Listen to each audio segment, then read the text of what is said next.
What the fuck? Yeah, welcome back to another edition of the Ohio State of Mind podcast. I'm one of your hosts, Michael Chen. On the other side of the screen with me is Josh Keatley. It is Wednesday, August 7th, 2024, and I think we're just 24 days away from the season starting. Starting on the 31st, the Buckeyes kick it off. Multiple teams will play that weekend. I think there's a couple week zero games. I couldn't tell you off the top of my head what they are because Ohio State doesn't play those that week. So Yeah. it is episode number 39, the Malik Harrison episode. Josh, any other 39s that stick out in your mind? Yeah, so one of the one that comes to my mind when I was growing up as a kid, Jamar Martin, the fullback, one of the best Yep, fullbacks probably in Ohio State history, had really a good. brief career in the NFL at the Dallas Cowboys. Like you said, I think you nailed it though. Malik Harrison in the history of 39s, he probably is the best. Yeah. Malik Harrison was great. It's really weird looking back on his college career too, because I don't remember him being all Big Ten or all American or anything, but that guy was all over the field. He's been bumped and bruised with injuries in the NFL, but I think he's going to perform really well. He's still relatively young. God, I feel like there's another 39 out there too. Oh, Matt Calhoun, Okay. another fullback. I think he was a part of. Yeah, he was part of that Rose Bowl team that beat First team, Arizona first State. team All Big Ten in 2019 for Harrison. Perfect. Good. Well, I'm glad to hear. It did not come to mind. But yeah, Yeah. Mount. So you got two fullbacks and a linebacker. So I think I got. Yeah, I don't know. yeah. I'm sure you got their signatures up there somewhere. No, I don't think I got Jamar Martin or a No? Matt Calhoun, but I know I got Oh wow. Harrison. I know I got a Malik Harrison somewhere. But yeah, I don't know if you noticed. I got the Ohio State guys behind me now. I So noticed you switched it up a little bit over there. thought I I would, definitely know. get I ready for the definitely season. noticed. I definitely noticed. I Get ready like for that. the season. I like that. I like that switch. I like that switch. Well, let's just get right into it. So there's not a lot of Ohio State news, but there is some news regarding arch rival Michigan. And today the NCAA brought the hammer down. The hammer down, as air quotes here, hammer on Jim Harbaugh, who No has shit. already obviously left Ann Arbor. He's coaching the Los Angeles Chargers at the current moment. So the NCAA went in and decided after all of, this is regarding Burgergate. This has nothing to do with the Thunder Stallion sign stealing allegations, which I'm very interested to see the Netflix show on that. However, I'm not super interested to hear what Dave Portnoy says because he's a piece of shit. But I digress. That is, hey Jeremy, how you doing? That's for another day. I can go on my Dave Portnoy rant for another day. However, Harbaugh, 4 years show clause, so he cannot coach until August of 2028. So really, okay. So Chris, that's a great question. Show clause, really, it's what it means is that he can't get hired by a team for the next 4 years. Kind of like what happened with Jim Tressel. Jim Tressel got the I think it was 5 game show clause, which carried over into the NFL. So when he was a staff member for the Indianapolis Colts, he was unable to participate for the first 5 weeks of the season. So that's what the show clause means. Now, there is something in addition to what the NCAA did, not just a show clause, but it is also a 1 year suspension. So if I understood what that was correctly, what that means is he would be unable to coach until August of 28. And if he was to take a college coaching job, he would be suspended for a season. Now, I'm not 100% sure that is the case. That's how I read it. Obviously, the NCAA, I wouldn't say rush this because it's been over a year and a half, since they've found this out, realized that he was lying, wasn't cooperating with the NCAA, and that's the main reason why this came out. There is another reason, but I want to hear first. I want to go over your takes on this whole situation, Josh, before we get into why I believe the NCAA actually did this now. Yeah, I think so far it's a whole lot of it's nothing. This, you made fun of it already. The quote unquote hammer down. Oh, Right. he's suspended for 4 years. He got paid by the Chargers. He's not wanting. Dude, here's a couple different issues I really want to remind people about, and I'm only doing this because I know we've said it 8 times on this podcast, but I've had a bunch of Michigan adjacent people reach out to me. He did not get run out of Michigan by the NCAA. He wanted to leave. He applied. He was applying the years and years and years, multiple years before. Yes, he was applying. Yes, he was applying for jobs. The year before, he thought he had the job with the Broncos. He was wanting to get out. So this isn't changing. He thought he had the job with the Vikings as well. Yes, that's correct. Yes. Yeah, there's been multiple NFL teams that he's interviewed with the past couple of years that he thought he had the job. This doesn't do anything. He doesn't want to coach in the college anymore. Mike, you brought up an interesting point a long time ago when we talked about Counter Stallions. Harbaugh was on the hot seat. Harbaugh was going to likely be fired. He had to take a pay cut to stay. He couldn't deal with it until quote unquote, sign stealing scam or sign gate or whatever you want to call it. Now, what kind of impact that had, I don't know. But, it's fair to have that argument. And it's also important to me that I'm never going to use the term Burgergate. I know that gets tossed around on social media because that's what they want you to call it. That's what these Michigan fans want you to call it. To downplay everything. He is not in trouble because he gave a recruit a burger. This is not the situation like Tommy Tuberville at Cincinnati or Auburn or wherever he was, where he gave a recruit a croissant from the coach's table. No. He is being suspended because during COVID-19, when the country was shut down, now whether we agree with it or not, whatever, at the time, he broke the rules that everybody else was supposed to be following. He broke the rules, and then he lied about it. Right. That's the key. The key is he lied about it. Right. We've talked about this a million times on the show. The NCAA doesn't mind if you break the rules. Ohio State broke 20 rules, and they self-imposed, and they moved on. Tennessee broke 1 billion rules, and they write you a little report, you send it off. The problem is when you break those rules, recruiting visit restrictions. That's all. It's literally a slap in the wrist. But it's still a rule. But you break the rule, you are self-reported, you move on. Right? Everybody knows that the NCAA can't do anything. Everybody knows that there are certain rules that do not necessarily affect the integrity of the game. And this potentially was one of those things. So that's why everybody's kind of making fun of it, like, oh, it's nonsense. Why is he getting in trouble? Why are they making such a big deal about Burgergate? No. The big deal is that he lied about it. They gave him an opportunity to be like, hey, did you do something wrong? So we can just write it up and just pretend it didn't happen. And we can act like we have power, and then you can get off scot-free. And then he lied about it. And then it transformed into this big old bugaboo. Right. And this is the same guy, too, for all those people that defend Jim Harbaugh, like, I love Harbaugh, and Harbaugh's this and Harbaugh's that, and he's a real man or whatever. This is the same. He bitched. The NCAA's got it out. It does have it out for Harbaugh because he bitches about everything. This is the same guy that bitched about the Chase Young thing. This is the same guy that bitched about Ohio State having an extra padded practice when they weren't supposed to, which were against the rules. They broke the rules, but, he tattled on him. So, he's calling the NCAA bitching. This is his comeuppance. And it's not, unfortunately for us, this doesn't mean anything.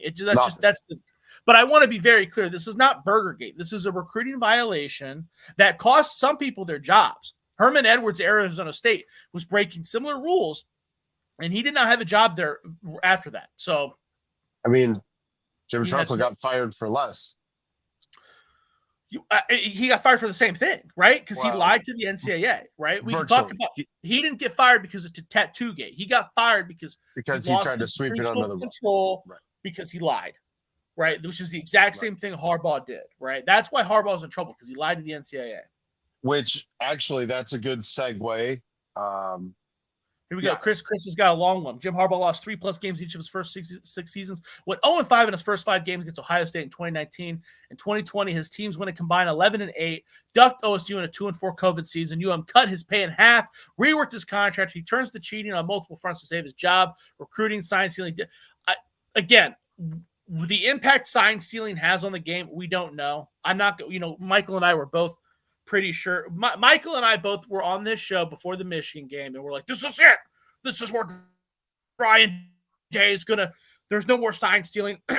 New head coach, and that backfired. So I don't want to sit here and act like sign stealing solved all of his issues, but I think it's fair to say it did have an impact. It had an impact. It did, of course. You go through install, like right now, teams are going through install, right? Because the NCAA doesn't allow teams to really do much between spring ball and fall practice, the beginning of fall practices. So this is when installs happening, because really the spring, in my eyes, for coaches is evaluating personnel, figuring out who's going to go in what place, and then during the time that spring ends, leading up to fall practice, they're figuring out which plays, what formations, etc., are going to work best for their personnel. So therefore, they're creating all of their hand signals, all their signs, and all that stuff. Months and months and months of work. And then you expect a player to just forget all of that and rework it in such a short amount of time. It's just, I understand. To me, it's just, No, I understand exactly. I want to make sure that I'm being very clear, and I don't want to speak on behalf of you either, but we're not saying this as Ohio State fans who are upset and feel like, oh, if they didn't steal those signs, Ohio State would have won. Ohio State was probably still going to lose. That was a very good Michigan team, but maybe Penn State wouldn't have.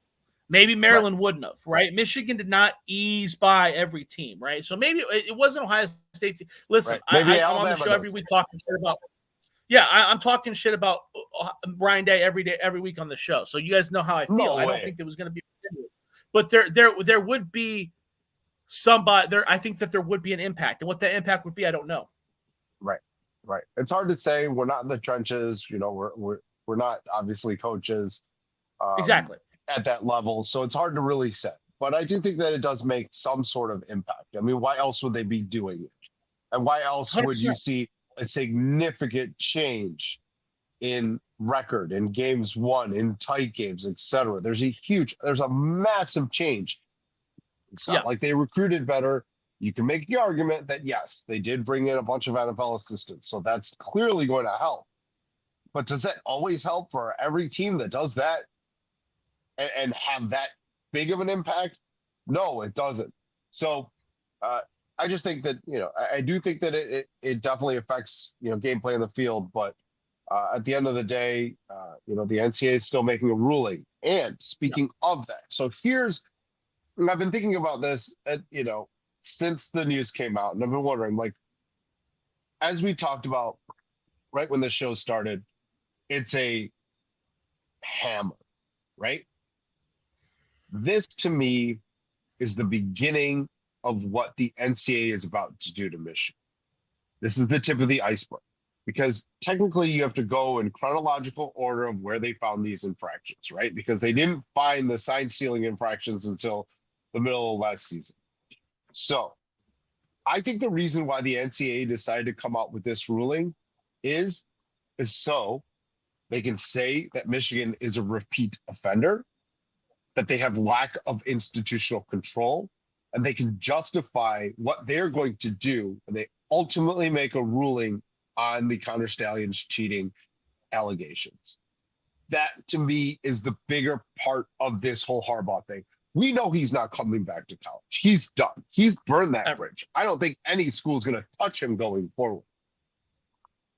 Has he done that quite in the NFL? Well, no, clearly not, because it seemed like he did when he left the 49ers, right? It seemed like he burned a lot of bridges in the NFL. But apparently they have a short memory about all this stuff. Yeah, dude, that's what he does. Dude, he burns bridges. Coach. I mean, he is a good coach, but he eventually all I'm saying, but he wears out his welcome everywhere he goes. I agree to a certain extent. I just don't know if we should say he's never going to be back in college. I mean, dude, Hugh Strip Club Freeze was harassing women online, and he's back in the SEC. You know what I mean? Like, it's college football, baby. Like, you know what I mean? Like, he could be back. He could be in East Carolina next. I don't know. I'm just saying. I get it, but I feel like he's gonna try to run out the course in the NFL, and then he's gonna retire. I just don't see him coming back, because he's accomplished what he wanted to do in college. Even if it's probably going to have a big asterisk or not even count. Yeah. Who knows? I don't know. Nobody knows at the current moment. I just feel like, he's not old, but he's not young, but he's been playing and coaching, since he was a young man. And I think at some point in time, it's time to move on. And I just don't see him, I think he's going to run it out in the NFL, whether it's, for the next however many years with the Chargers, and then whatever team he can jump to next, whatever. I just don't see him going back to the NCAA. I agree. The NFL is where he wants to be. It's very clear Right. that the NFL is where he wants to be. It's been Right. it's been very clear for a while. I'm just saying we should never say never as far as college is wild, dude. I I mean, get it. we're talking there's a really good chance that Urban Meyer's a coach next year. You know what I mean? Like that college is just it's just the wild, wild west, dude. You know what I Right. mean? You got guys that Art Briles, his son, is coach. You know what I mean? And that guy's had rapists on his team. You know what I mean? Like it's just anything goes in college football sometimes. So Yeah. just want to Yeah. put a little Teams, asterisk teams, on there. teams can turn their head. I agree with you. But what are like?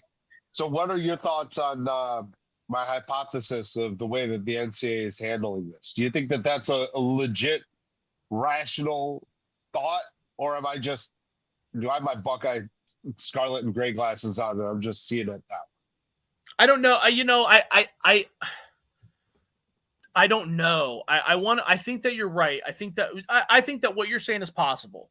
A lot of people that I talk to that are closer to the situation, I'm talking not just Ohio State.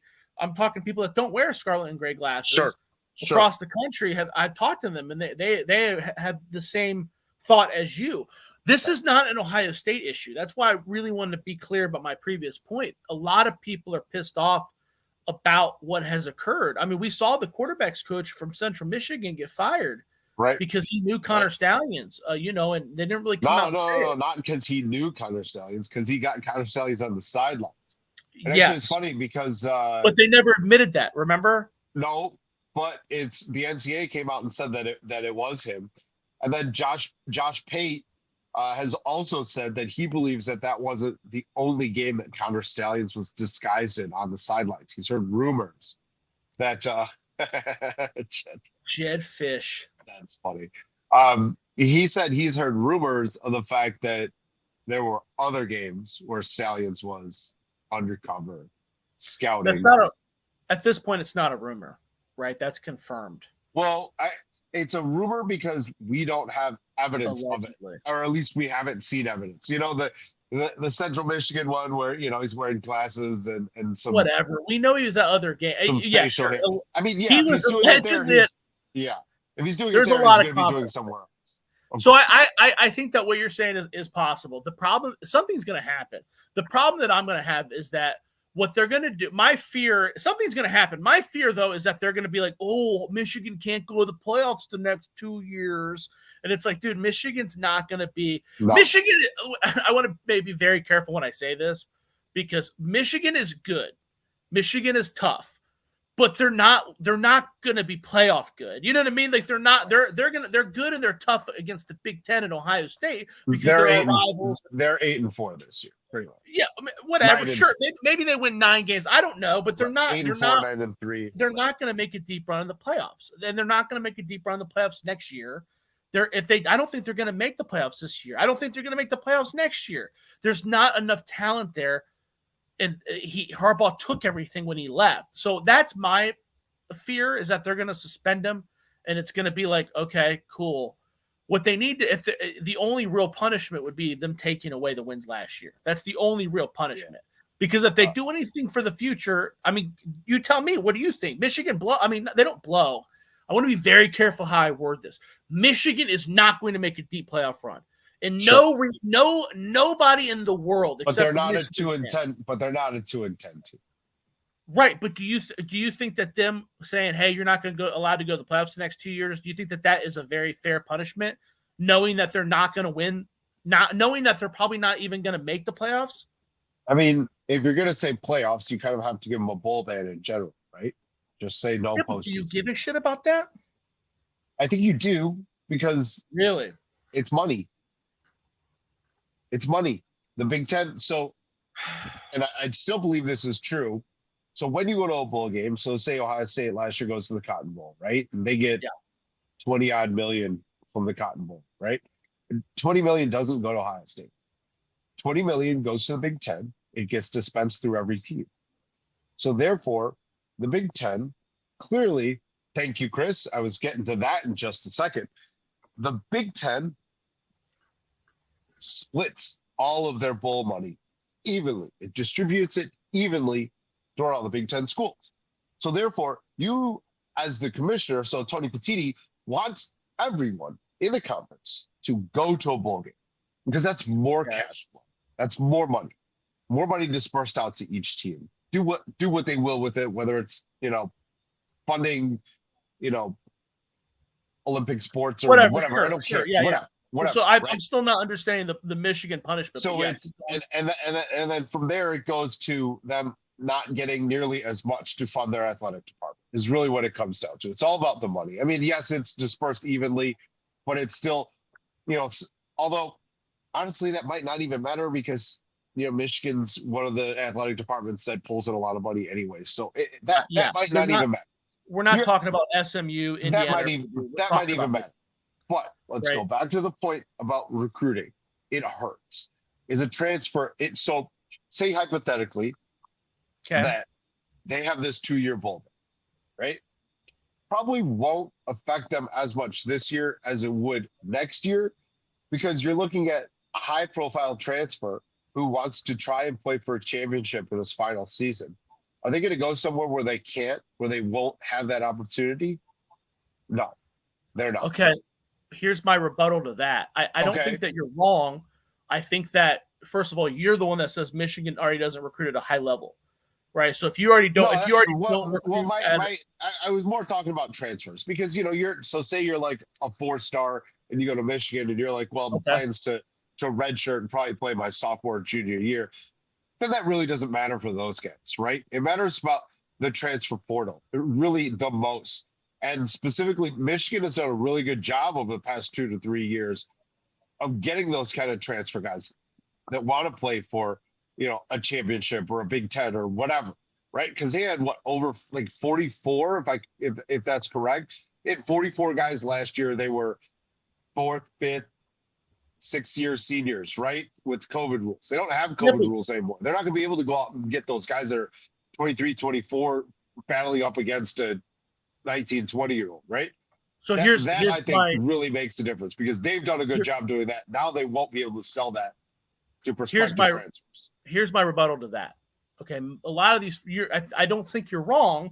I just think that you're overselling the importance. I think that a lot of these transfer portal guys are looking for ways to raise their draft stock. Playing at Michigan does that. I mean, you on this very podcast in January also said that, they're going to struggle recruiting in the transfer portal because these things are coming.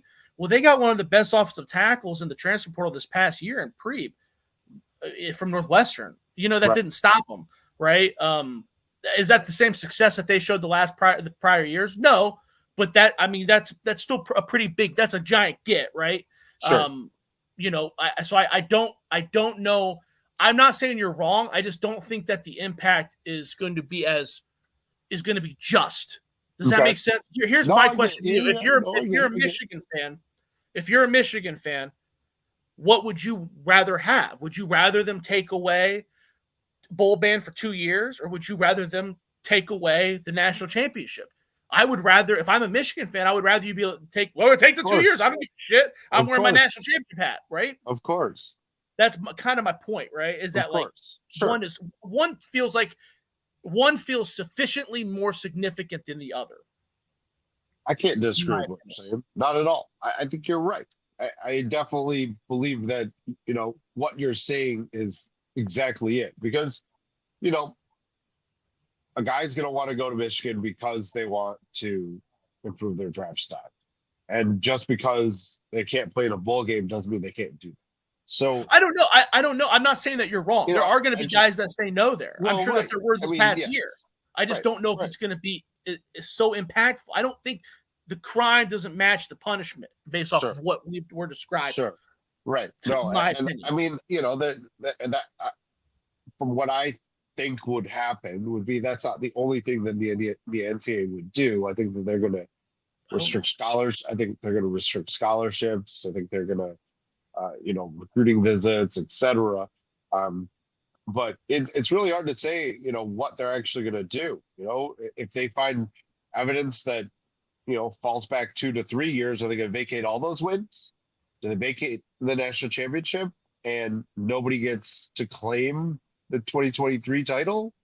I think that's what I would do. I mean, that's what I would do too. But who knows what the NCAA is weird. And they just kind of fly by their the seat of their pants and just kind of decide, That's well, true. I'm going to do this today, but I'm going to, for the same infraction, I'm going to do that tomorrow. You know what I'm saying? Like That's true. the That's NCAA is true. just not consistent. They don't judge things the way that they should be judged. If this has happened in the And the past, NCAA, then we did that. Okay, then we need to do this again. It's like everything's just one-off situation with the NCAA. So you have absolutely well, no the idea what they're going to end up doing. the NCAA also doesn't like to have black guys that make themselves look bad, right? So when the NCAA wiped away the Tattoo Gate year and the Sugar Bowl, that was easy for them because no one's going back and Googling who won the Sugar Bowl in 2007, right? Or whatever year it was. I don't even remember. That's how little it meant. But the national championship, you don't want people to, that's something that people remember. So it's harder to get rid of that, if that makes sense. You know what I mean? Yeah. I mean, I think people already kind of view that as, even without the NCAA, everyone will remember what happened in the season. I don't know. I don't That's a feel like question they for will. I don't future. think I really don't think that is, the sanctions, the accusations. I don't think any of that's going to go away. I think it's always going to taint that team. Yeah, but what is taint, right? I mean, everybody looks back at those USC teams fondly, and Pete Carroll they were all driving around in Ferraris while the Ohio State players were driving around without, floors on their cars. You know what I mean? Sure. Like, so yeah. It's like, I don't know. I'm not saying you're wrong. I just feel like there's definitely a gray area that there's a gray area of unknown that it's hard to quantify, and another one last thing I'd like to mention too is that I remember when Ohio State was banned from the bowl Urban Meyer's first year, and that was one of the best Ohio State teams I've ever seen. That still hurts because I truly, truly, truly believe that Braxton Miller-led Ohio State team was going to win the national championship this year because they were going to play a Notre Dame team that was mentally destroyed due to the Manti Te'o stuff. So they were going to walk away with the national championship. When they got banned from that season, that was meaningful. That was important. That sucked. I don't think that the banning Michigan is the same thing. They're not. They're just not going to be that good. That was good old Gene's. That was good old Gene's fault. You're right. You're 100% correct. He should have taken the penalty. Right. The Gator Bowl, they should have just said, screw it, we ain't playing in this one. And then, especially with, and no offense to Luke Fickell or anything like that, but it was his first year. Right. Did he really need that experience when you knew that you weren't going to go with him the next year and the potential of returning a team that's super talented that could compete for a title? Like, it made no sense. Gene Smith made a huge error there. Probably the worst thing he did. Probably the worst thing he did. I would say so. That's very, very high up there on the list of bad I agree. things that Gene Smith did. Any last thoughts on this whole Harbaugh thing? Nah, man, you know more about it than me. I kind of glanced at it and rocked and rolled because, like I said, I just kind of thought it was I don't want to say meaningless. It's just, again, it's a gray area that I feel is not as impactful as what's going to either come in the future or not come at all. Yeah, slap on the wrist is really the easiest. Yep, it's a nothing burger. Exactly. All right. So we're going to get into. We might get into the top offensive lineman in the Big Ten today, but we're definitely going to hit tight ends. Yes, but sir. Before we get into that, I want to talk about how hilarious Colorado's social media people are, because they posted a clip that said throwing darts, and it was clearly a doctored clip, and it was so obvious. Like, I watched it twice and I was like, did they really just do that? I'm like, the pass wasn't even in that direction. And then, so the ball goes through, and you can see it. I wonder, has Colorado gotten rid of that off their social media? Because if I was them, I'd just be like, all right. I don't think so, dude. Because I saw it again about an hour ago. Oh, it's still up. Still up. So I don't think it's going to go anywhere. Today they posted the clips side by side. And it actually does look like that's the case, that it was the same clip. Well, the way they cut it just made it seem like it was just yeah. They made a bad Just decision, they made a which very bad decision. summarizes that football program. They're wearing their goddamn social media handles Right. on on the back of their practice jersey and I shit. saw that. I saw that. They're I was wondering what that was. I was like, why does that guy have an @ sign on the back on his back? I spoke to a current player, not at Colorado, just Okay. in college. I spoke to a current Division I FBS college football player, and I asked them what their thoughts on because that's one cool thing about the transfer portal is that like now guys are talking to each other constantly. So they, you can ask a kid from Ohio State what their thoughts are on Colorado, and they'll be able to be like, "Oh, I know this dude" or whatever, But it is a mess down there. It's a weird feeling down there. I don't think anybody's truly happy if you're not a Sanders or a Travis Hunter. It's gonna be really interesting to see what happens, dude. Because I think Colorado's in for a rough season, bro. I don't think they're gonna lose or nothing, but I would classify their season as probably similar to Michigan, where people are gonna be like, how many players did they sign? I think it was like 4, and then they had like 40 some odd transfers. I don't know, dude. Jordan Seaton was the only freshman that I even know. It's a bunch of different college football teams trolled them with that. It wasn't just Arkansas. The Arkansas one was the best, though. Was it? I think I might have missed that. So was it good? Oh, dude, it was so funny. It was so funny. Yeah. That's gonna be an interesting one. Actually, I think I got my win-loss thing here. We can kind of go through it. I mean, relatively quickly. Let me see here. Let me see what I got going on here. I'm rolling through each team's schedule and putting my wins losses out for every game. Yeah, Arkansas is pretty good. Yeah, Arkansas is pretty good. But yeah, I got Colorado going 4-8, dude. Yeah, I don't think that they're gonna have a good season. There's not enough juice there. Yeah, I didn't go through their schedule, but I would say that sounds about right. They're gonna have some early season hype where everyone's gonna be like, "Oh, Colorado is here to stay," blah blah. Which is exactly the same thing that happened last year. Everyone's like, "Oh my!" Like Colorado, like through 2 weeks was the talk of college football, right? Prime's bringing his winning ways from Jackson State over, and they're gonna, dominate the NCAA, and then all of a sudden lost. Can I tell you what's going to be different about this year, though? Yeah. Why this year the hype is going to stop? So they're going to pound North Dakota State, and that game is going to get over. That game's going to be overhyped because North Dakota State's a very good football program, but again, they don't have the same level of scholarships. They're not even in the same division, right? Thank you. They're gonna pound North Dakota State. They're gonna play at Nebraska, and the spread. Colorado's probably going to be favored by 3 points. So it's going to be a very close spread. Nebraska is going to smash the shit out of them. Nebraska is going to beat them by multiple touchdowns, and I'm going to be on that like white on rice, my friend. Like it's going to be. There's just because you're talking. That's Matt Rule is a good coach, and that program has already done so much this offseason. But we're getting off topic. I apologize.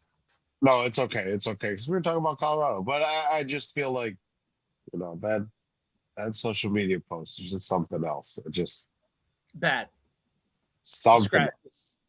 It's fine if because they showed the 2 clips later, like a day later after everyone was trolling the crap out of them. It's like, well, why didn't you do it why didn't you do exactly? Why didn't you do it in the first place? You don't have to show a doctored clip that makes it look all funky. You just throw something in there that is what it was, They're trying to get too cute. And I get it. It's all about clicks. It's all about trending and this and that. And maybe it was on purpose. And that describes them. That describes them as a football program. All about the clicks, all flash, no substance. Right. Just like, was it Dan Lanning who said that last year? Right? Yep. In that halftime rant that he had that was broadcasted all over social media. That was pretty cool. And I love him. I hope he succeeds, by the way. I want to be very clear. I thought he was a great hire. I'm a big fan of Prime the player, not as much Prime the coach. I'm getting pretty sour on him, but I guess that's a topic for another day. I've pretty much soured on Prime the coach. That's fair. He's literally I wore 21 for everything. It's still my favorite number. And And The recruiting thing is he's so the weird. reason why. As a player, as a coach. The recruiting thing is just so weird. That's the one thing he's good at. And he won't leave his But office. Like he won't. doesn't go. Right. It's He so doesn't weird. It's go. such a turnoff. It's such a turnoff. Yeah, which boggles my mind as to why guys would want to go. I don't know. Like it just doesn't make sense. It's very strange. It just doesn't. I mean, maybe NIL money is too good to pass up because they have. I also heard that is also not the case. Really? I heard their NIL is. I heard their NIL is good. It's definitely in the upper echelon, but like Dallin Hayden chose Colorado, and I've heard this is someone I heard from someone who's closer to the situation than I. Dallin Hayden chose Colorado not because of the NIL. Sure. There were other teams with more NIL or similar. Or what? To run behind a terrible offensive line? I don't know, dude. I don't know either. Like their offensive line gave up over 70 sacks last year. I mean, I think that people want some of it's Shadur as well, but still, if you take half of those, geez. People still.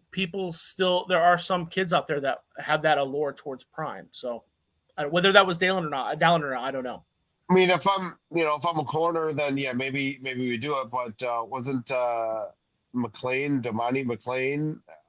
He was that 5-star from Florida that went there and Prime just bashed him, and then he left after a year. And I think he's a smaller Florida school now, like Miami, right? Cormani McLean, yeah. Is he at Miami? I think he's at Miami, right? Okay, yeah, because I think he thought like he potentially was going to go to UCF or something like that. But yeah, he might have ended up at Miami. But either way, I get the allure. Especially as a defensive back. You can go learn from one of the greatest defensive backs of all time. But when he treats you that way, and he treats you that way publicly, not even like if I was that parent, I'd tell my kid, Colorado is not an option. Not an option. And I get the accountability aspect of it. I completely do. Players have to do the right thing in earn their playing time. At the end of the day, you don't go and trash one of your best recruits, publicly. You tell them in your office. You tell them, hey, he went man, to Florida, by the way. Florida, okay. Transferred to Florida, yeah. Yeah. So you tell hey, look, you got to do this, you got to do that, X, Y, Z. You do these things, you'll see the field. You don't go to the media and spill your family secrets. Does what he wants, man. That's prime. I just don't like it. I don't think that's the way to go about things. I don't think that's the way to go. That's in-house. You keep that in-house. You don't go to the media and say that. You don't toss your players on that. I just don't like it. Well, that stuff kind of rubs me the wrong way. And that's just what Prime has been doing. That's how he does things. That's true. Well, we'll see if it works out or not. It does. All right. Enough about Colorado and Coach Prime. Let's talk about Big Ten tight ends. Yes. I didn't go very deep into my list. I stopped at 5 because I kind of felt like there wasn't much after that. I was struggling to get 5, but 5 really good dudes. Yeah. So I tried to go with the same approach as I went with every other position. I tried to value expectation versus, hey, is this guy going to exceed expectations? Is this guy going to be a bigger part of the offense than people expect? Obviously you have the obvious stars, right? I think our number ones are going to be similar. But you're right. I only could name 8 tight ends. Right. The other tight ends, I don't even know if they're going to be starting. I mean, even Ohio State, I don't, we're pretty confident. Who's starting? G. Scott? We're pretty confident it's going to be. We're pretty confident it's G. Scott, but we're not 100% certain. So why would I put that guy on any list? Right. I mean, you know what I mean? What's the sophomore from Georgia? What's his name? Jelani Thurman. Jelani Thurman. I want to see him. He's in my eyes, he is frame, hands, agility. He's the modern day tight end, but Ohio State still, for some odd reason, hasn't figured out how to use a damn tight end. Well, we don't know what his knowledge is of the playbook, right? We know that G. Scott is a really solid receiver and he's improved as a blocker, and we know that Will Kazmark is likely, rumored to. We've only seen him in the MAC, but rumored to be an elite blocker and very, very big. Will Oh, Casberg's very, very big. So we'll see how they use him. I But who's your would number agree. one tight end? I mean, the elite blocking, 100%. Kaczmarek, dude. That's why. It's hard. That's why I thought they were going to turn him into an offensive lineman. No way. That's what I No thought. way. That's what He's I thought. athletic too. That's He's what I'm big. saying. He's You big see and that strong. move. You see that move all time. He's like 6'7", 260. Pack on Yeah. 30 more pounds, and that dude could be an all-pro at the next level because they love dudes that are big and can move their feet. Who was the last? Was it Reed Fragel? Reed Fragel was probably the last notable tight end offensive tackle, but he made that transition as like a sophomore. I think Will Casberg's going to be a junior. He's had 2 years. Yeah, he's got 2 years. He could take a red shirt. I think he'd still get a COVID. Is this the last COVID class? Was it the last one this past year? I've spoke to him briefly. I don't think he's going to be a COVID kid. Based off. So then, did he take a red shirt at Ohio? Do you know? No, do you remember? He did so not. Then they could still throw a red shirt. They could still throw a red shirt on him, teach him how to play offensive line. Then you have 2 years. They're not going to do that, dude. He's going to play. I know. He's but one can dream. One can dream. One can hope. One can dream. You know. I'm trying to look up 100% what he is, but yeah. But who's your number one tight end? I think we'll both probably have the same guy, and I think it's Colston Loveland. I think he's hands down the best tight end in the Big Ten, potentially across the country. Dude's a mismatch queen. Will Casberg's a senior, by the way. I just double checked. Oh, he is a senior. Yeah, I thought he was a junior. No, yeah. So we're on the same page. Colston Loveland. He's the best tight end in college football. He's a great receiver, not much of a blocker, but very okay blocker. Not a lot to say. Good enough. Yeah. My number two. Yeah, exactly. He's my number 2 tight end, Luke Lachey. Okay. Obviously from Iowa. Jim Lachey's Ohio State All-American all-tackle son.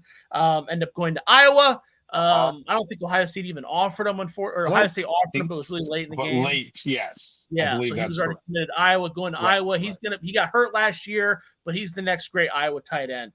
Is that your number 2? We are very close. I got Tyler Warren from Penn State there as my 2. I just feel like he's got a little bit more potential offensively, just because they've got more skill position talent over there at Penn State. So they've got a veteran quarterback. Drew Aller played really well last year, even though he left a lot on the table. I think he eats up some of that this year, and I think you're looking at a season where he throws close to 4,000 yards and has more than 30 touchdowns. And I think that Tyler Warren is going to be the benefactor of some of that, because they've got some pretty good wide receivers over there as well. And I just think that just due to opportunity, he's just a smidge over Luke Lachey, because I got Lachey as my 3. That's fair. I'm not going to argue that, because you make a lot of good points. There's a very, very, very good chance that Tyler Warren has a more statistically pleasant season than Lachey, just because he's such a red zone target, and he's the guy they lean upon in the red zone of the passing game. He's a great player. He's a really, really, really great player. So yeah, I'm cool with that. No arguments here. That was my number 3 tight end. My number who's your number 3 then? Lachey. Yeah. So we just flip flop Warren and Lachey. So we're pretty on par here. Who's your number 4? My number 4 would be Terrence Ferguson from Oregon. Exactly. Again, it's a very similar situation to Warren. I gave Luke Lachey just a little bump because I feel like he's going to be more of a focal part of the offense. But, Oregon's got a ton of weapons. They got a veteran quarterback who knows how to find the open guy. And Ferguson's done that in his career. He's been really good. And I really, honestly, in this exercise here, I really didn't care about blocking, to be honest with you. I was just looking at guys who are going to put up stats, kind of fantasy style. And I think that Terrence Ferguson's going to do. Yeah, I think he's my number 4 tight end as well, right? Evan Stewart and Tez Johnson get all the hype. Terrence Ferguson was very solid last year, and he's going to be very solid again. And that's also not a guy that's pathetic at blocking, right? He kind of like the Colston Loveland thing, where he does his job, right? My number 5 tight end, Jack Velling from Michigan State, incoming. You got that's your number 5 too? What is going on here? We never agree on these things. We are so close. I think tight end was just so obvious. It was. There's 5 tight It ends that are was. going to get stats. There's 5 Yeah. tight ends that are going to be consistent. Like I said before we started, the pickings were slim for this one, like really slim. Yeah, I mean, yeah, there's like 3 other guys, and I'll get to them in a bit that I think could, but they're flyers. They're guys that are like, oh, that guy's big. Right. They He recruited could him. be. He had a He couple could be opportunities. good. Well, Right. yeah, but Belling, they used the Jonathan Smith used him at Oregon State. He was second team All Pac-12. He brought him over to Michigan State. Clearly, they're going to use him. So I mean, it's pretty self-explanatory, right? Yeah. No, I agree with you. That's exactly how I saw it. Familiar with the offense. It's just a new place. That's it. Exactly. Just a new place. And he already has a relationship with Childs. He already has a relationship with Childs. Rumor has it they're letting it practice. That's been the connection. Yeah. And then I think Childs could have a really good year too. Yeah. The other guys I thought about, Preston Howard from Maryland. Maryland passes the ball a lot. The guy's big, fast, strong. Maliki Matavao from UCLA. We talked about UCLA is going to be throwing the ball a lot. I think. We talked about J. Michael Sturdivant going to be getting a lot of attention. I think that this guy, he's got a lot of potential. And Max Clay from Purdue. Purdue uses their tight ends a lot. They're leading. Their tight end from last year transferred out. Clay got some time last year and looked pretty good. I think he started like 5 games or so. Purdue uses their tight end. That's a guy who's experienced, and the last tight end transferred out. But again, I think we both agree that they're not in the top 5, but there could be maybe once good surprises. Yeah, I agree with you. I didn't even go past 5 because I just looked at some of the other guys, just like, well, they're kind of inconsequential. I don't think that everything else, everything after 8, I don't even know who the starters are going to be. Yeah, it's a lot of question marks. I'm sure someone will emerge. Random Minnesota tight end will emerge. Is my guess. I don't know. They always do, right? They're like Minnesota always has decent tight ends. I could see that. Right? I could see that. Let's see Wisconsin tight end, especially with the way that they're trying to establish their passing game with Tyler Van Dyke now. You expect them to throw the ball a little bit more. They didn't throw to the tight end all that much last year, though, did they? Yeah, but I think that with a better quarterback, they will. More consistent quarterback. Because I'm not the biggest fan of Van Dyke. I think he's decent, but I think he throws a pretty ball. He throws a pretty ball. Was it Mordecai last year, right? Mm-hmm. I think he's an upgrade. I think he's an upgrade from Mordecai, and I think that you're going to see. I think you're going to see more of the vertical game that Luke Fickell wants than what we saw last year. And a random. And I couldn't name you who the Wisconsin tight end is, but I think a random one's gonna have a decent season. Let's see here. I think I got it in my little handy. Well, offensive lineman was kind of a hard one too, because there's, I made a list for offensive tackle and interior offensive lineman because I look at those two positions differently, right? Like, sure. Your guard moves in a phone booth. They're more likely to pull all that stuff. The tight end is Tucker Ashcroft, who's a sophomore. Didn't even start last year, so I'm not even. That's for Waska. I'm not even gonna comment on him. I have no idea who that is. Okay, so when we talked about this prior to the pod, I just suggested let's do like offensive lineman in general. So I just off a bunch of interior and tackles.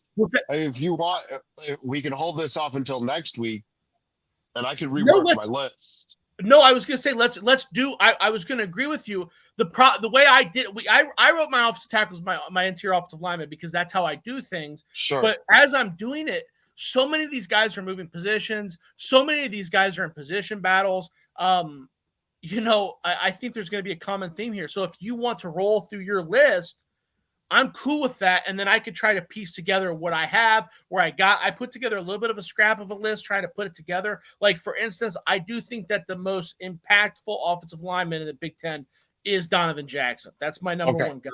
He is my number 2, only because he's a guard. So do you have Jack Nelson at number 1? No, I actually don't. Who's your number 1? I have Jonah Maheim from USC, their offensive tackle. So I'm cool with that. I'm okay with that. The problem with him is that he played offensive tackle last year, and they're moving him to center for this season. Really?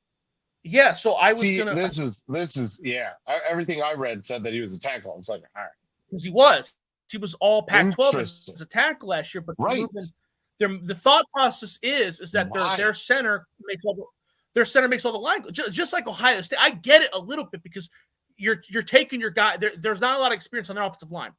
Sure. So they're taking the guy that's the best offensive lineman they have, that's the smartest offensive lineman they have, and they're slapping him at center so he makes the calls, right? So I think that's fair to have him on your list. That's why the list was so hard for me, because it was like, well, where do you rank him, right? So I also ranked him at offensive tackle, because here's my prediction for USC. After looking at their offensive line blows. Yeah. So I think that after Miller Moss gets hit a couple times by players like Mason Graham or JTT or whoever they're playing, they're going to move him back out to tackle. So I agree with you that I think an appropriate way to rate him, because he started his entire career at tackle so far, and we haven't seen him start at center, and there's a good chance they bump him back out to tackle, would be tackle. So I'm cool with that. I also it's just odd to me. It's just odd to me that you would move an all first team conference tackle inside to guard. Usually that's not the way things go. Or center, I'm sorry. Usually that's just not the way things go. Usually they're kicking out, not in. You just rarely see them getting kicked in. I think with the way college football, I agree with you. Look at Riley's on the hot seat. Yeah.